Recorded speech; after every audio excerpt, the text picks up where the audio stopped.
What's up, guys? Just a quick informational little video today on how air brakes work on semi trucks for those interested. So obviously you have an air compressor, which on this truck is right here, and you've got a couple air tanks on the truck, and then you have an air line running from the air tanks up to this guy here, which is called the treadle valve. Typically it's mounted on the firewall or the floor, and when you hit the foot pedal, there's like a little plunger in there that gets pushed, and it sends air pressure from the treadle valve to the brakes. So before we get into how the service brakes work, I'm going to quick talk about how the parking brake works. As you see on this axle here, we just have a single brake chamber. This is a service chamber only, so there's no parking brakes on this axle. Take note at how this looks. Now if we move over here to the front drive axle, you see it's a much bigger chamber.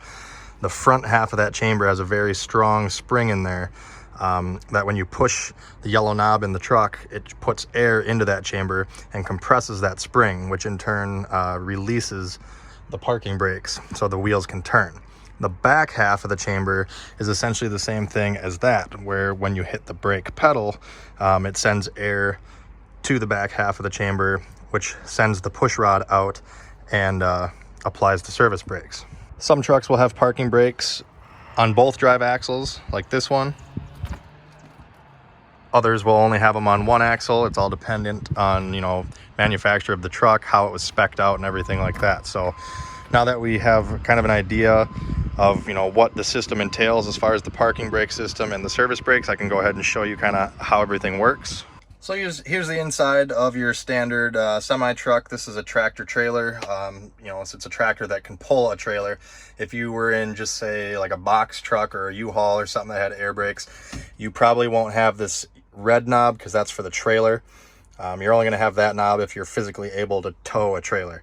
So this is the tractor parking brake. That's the trailer parking brake essentially. So what you would do is, let's pretend your trailer is hooked up to your truck. You'd push your yellow knob in to release your tractor brakes, push the red knob in to release the trailer brakes. Then the trailer brakes work the same as the truck, where when you push the knob in, it sends air pressure to the parking spring, compresses that parking spring in that portion of the chamber so that the wheels can move freely when the parking spring releases, and the trailer and the truck will be able to move like so.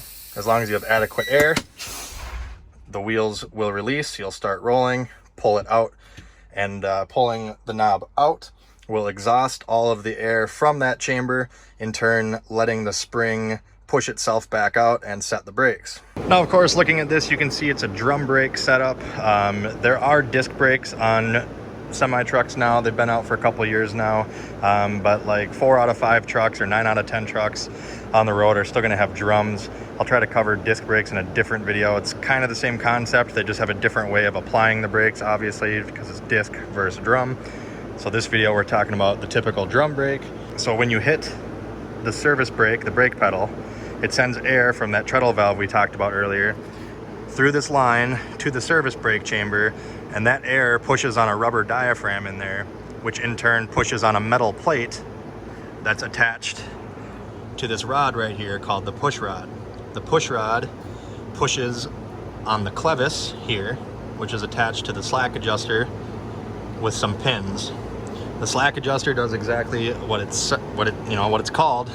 It takes up slack. There's an adjuster here, and on the other side of it, you can adjust it, and adjusting it will get your proper brake stroke. You don't want the push rod to have to come out 6 inches just for the brakes to contact the drum.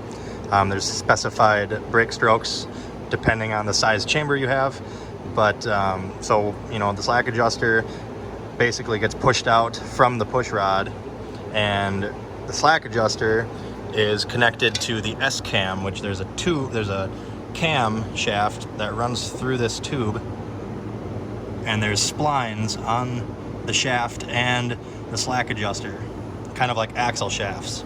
And then once air gets through the chamber, it pushes on the slack, and the slack rotates your S-cam.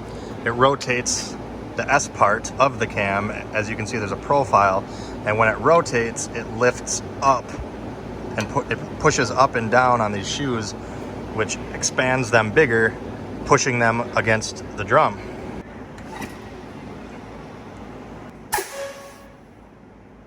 So just like that, and I'll do it on this side with no shoes on it so you can see it a little easier.